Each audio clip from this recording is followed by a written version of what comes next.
cielo te adoramos, alzamos hoy tu nombre en alto, que tu reino se establezca en la alabanza, que tu pueblo te declare tu poder. Bendito sea el Señor. Porras, y hoy quiero compartir con ustedes unos pensamientos acerca de la pureza. El tema lo he titulado Afirmando su conocimiento sobre la pureza. El cristianismo es sobre todo el paladín de la pureza. ¿Y qué es un paladín? Es un abogado militante o un defensor.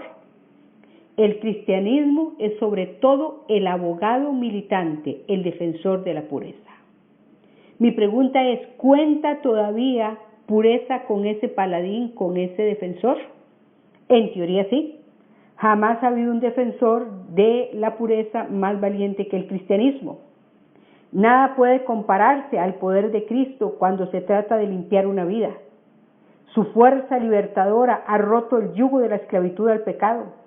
La muerte de Cristo en la cruz y su resurrección han venido en auxilio, ofreciéndonos dignidad en lugar de miseria, esperanza en lugar de esperanza, desesperanza degeneradora.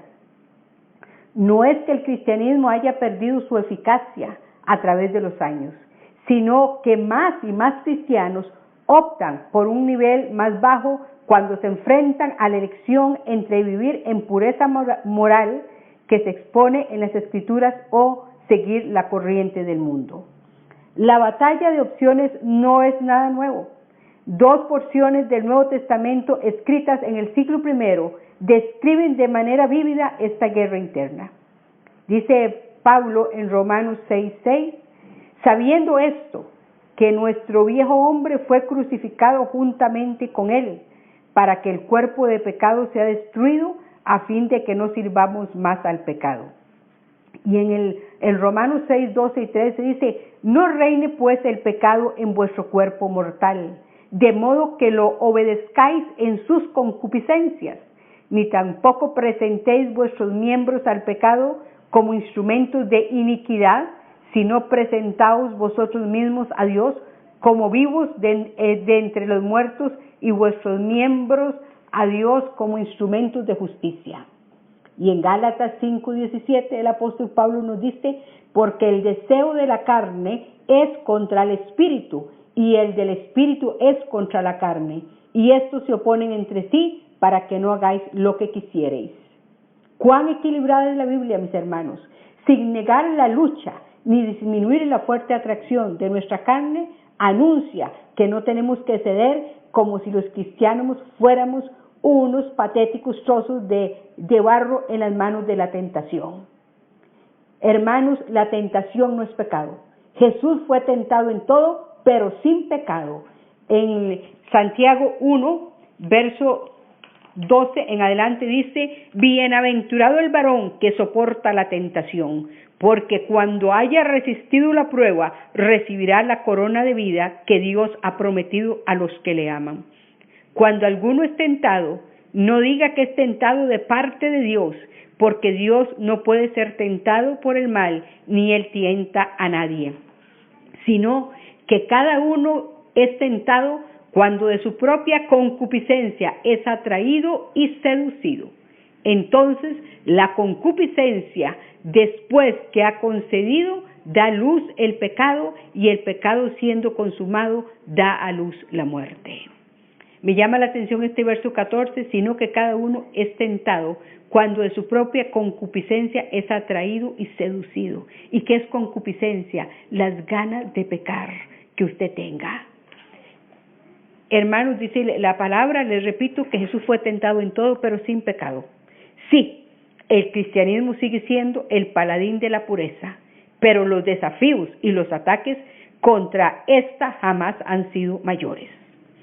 Definitivamente vivimos en una etapa de una gran erosión moral, y esto es un hecho innegable. Nuestra civilización ha llegado a estar tan preocupada por el sexo que se nos sale por los poros. La inmoralidad actual tiene un descaro, tiene una insolencia desvergonzada y sin inhibiciones que nadie puede negar. Y todo esto asalta nuestros sentidos con una regularidad tan implacable que necesitamos el poder de Dios para andar en pureza. Por eso el Señor Jesús dijo, no pudieron orar ni una hora para no entrar en tentación. Y aquí la buena noticia, tenemos dicho poder. Pero les recuerdo que no se pone en acción automáticamente, lo cual nos trae a uno de los pasajes bíblicos más potentes del Nuevo Testamento. Durante su segundo viaje misionero, Pablo viajó hasta Europa, una región del mundo que no había oído acerca del cristianismo, proclamando el mensaje de salvación en metrópolis o ciudades como Filipos, Tesalónicas, Atenas y Corinto, ofreciendo esperanza y perdón a todos los que quisieran escuchar. Como pastor preocupado por el rebaño al que le sirve, Pablo les alienta a algo más que un mero asentir con la cabeza a la pureza sexual, exhortándolos más bien a abundar más y más. El apóstol ahorra sus palabras y les ordena que se aparten de fornicación, palabra que significa inmoralidad sexual. Y así en Primera Tesalonicenses 4:3 dice así. Dice así, pues la voluntad de Dios es vuestra santificación, que os apartéis de fornicación. Ese término fornicación en griego significa inmoralidad sexual, es un término más amplio. En el mundo romano de entonces había un clima bastante parecido al que tenemos hoy en día. La impureza se consideraba bien con indiferencia pasiva o con una actitud abiertamente favorable. Los cristianos de aquellos tiempos, como los de ahora, eran semejantes a diminutas islas de moralidad rodeados por vastos océanos de relaciones sexuales ilícitas y libertinaje. Y como la corriente de la tentación formaba sus remolinos alrededor de ellos, Pablo les aconseja apartarse de porneías, una postura inequívoca a favor de la abstención total en cuanto a la inmoralidad sexual. Para que el cristianismo siga desempeñando el papel de paladín, de abogado defensor de la pureza, se requiere que los cristianos sean irreprensibles. Y esto vale tanto para hoy como para el siglo I. Así que les leo lo que dice Pablo en Tesalonicenses 4, verso 7. Pues no nos ha llamado Dios a inmundicia, sino a santificación. El verso que sigue dice, así que el que desecha esto, no desecha a hombre, sino a Dios, que también nos dio su Espíritu Santo. Según Pablo, la santidad cristiana exige una abstinencia total de porneías, es decir, de inmoralidad sexual, que ahí en el texto dice fornicación y se traduce como porneías. Requiere aquí esta palabra una definición amplia que abarque todo tipo de pecados sexuales entre hombres y mujeres. Hermanos, en este mundo gris, permisivo y pantanoso de la secularización de la iglesia, es interesante ver que estos versículos siguen hablando acerca del proceso de mantener un estilo de vida puro, o dicho en otras palabras, de cómo fortalecer nuestra manera de afirmarnos en la pureza. Pues la voluntad de Dios es vuestra santificación, que os apartéis de fornicación, es decir, de inmoralidad sexual, que cada uno de vosotros sepa tener su propia esposa en santidad y honor, no en pasión de concupiscencia como los gentiles que no conocen a Dios, que ninguno agravie ni engañe en nada a su hermano, porque el Señor es vengador de todo esto, como ya os hemos dicho y testificado. Pues no nos ha llamado Dios a inmundicia, sino a santificación. Primera Tesalonicenses 4, verso del 3 al 7. Es imposible conformarse a la pureza moral sin antes abordar algunos hechos prácticos relacionados con el cuerpo, los apetitos de nuestra carne y sangre que ansían ser satisfechos. Tenemos que tomar el control de nuestro cuerpo. La palabra de Dios dice en Romanos 12:1 que debemos presentar nuestros cuerpos en sacrificios vivos a Dios. Se nos manda también en la palabra a que no cedamos ninguna parte de nuestro cuerpo al pecado como instrumentos de iniquidad. Romanos 6:12. Nuestros cuerpos son en realidad miembros de Cristo, le pertenecen a Él. Nuestros cuerpos son templos literalmente habitados por el Espíritu Santo. Eso dice 1 Corintios 6:19. Por tanto, se espera que nosotros, los creyentes, glorifiquemos a Dios en nuestros cuerpos. 1 Corintios 6:20. ¿Se da cuenta? Nuestros cuerpos pueden hacer fácilmente que nos salgamos del camino.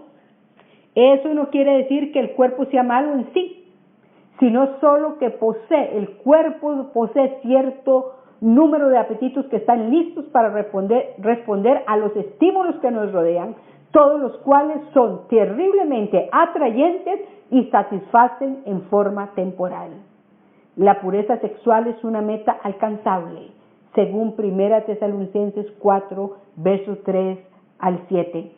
Mi único propósito de compartir con usted esto es subrayar el hecho de que la pureza personal y sexual es una meta alcanzable. En nuestra época de decadencia moral, resulta fácil comenzar a pensar que esta pureza es algún ideal anticuado e imposible de conseguir procedente del pasado nebuloso. En absoluto.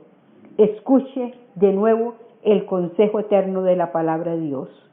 Pues no nos ha llamado Dios a inmundicia, sino a santificación. Así que el que desecha esto, no desecha a hombre, sino a Dios, que también nos dio su Espíritu. La palabra de Dios también dice que examinadlo todo y retened lo bueno, y que nos abstengamos de toda especie de mal. Hermanos, tenemos sin paz y sin santidad, dice la palabra, nadie verá al Señor. Y recuerden que la santidad abarca toda vuestra manera de vivir, dice la epístola de Pedro.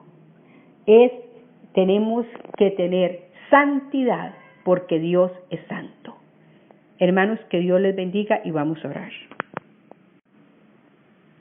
Padre, en el nombre de Jesucristo y en la comunión del Espíritu Santo, yo vengo orando por toda persona que está escuchando esta enseñanza. Yo te pido, Señor, que pongas el querer como el hacer por tu buena voluntad. Te lo pido en el nombre de Jesucristo. Señor, tu palabra es clara. Sin paz y sin santidad nadie te verá.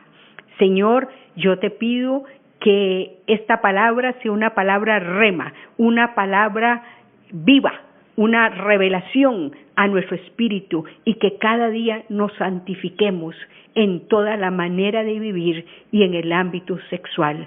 Señor, yo vengo en el nombre de Jesucristo derribando fortalezas mentales y, Señor, la programación del principal órgano sexual, que es la mente. Señor, que la mente nuestra sea la mente de Cristo. Pablo dice, vosotros tenéis la mente de Cristo.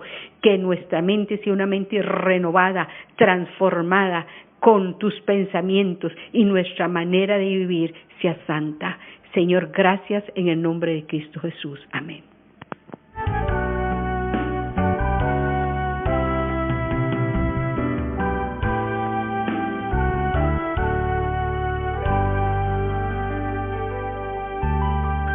Padre del cielo, te adoramos.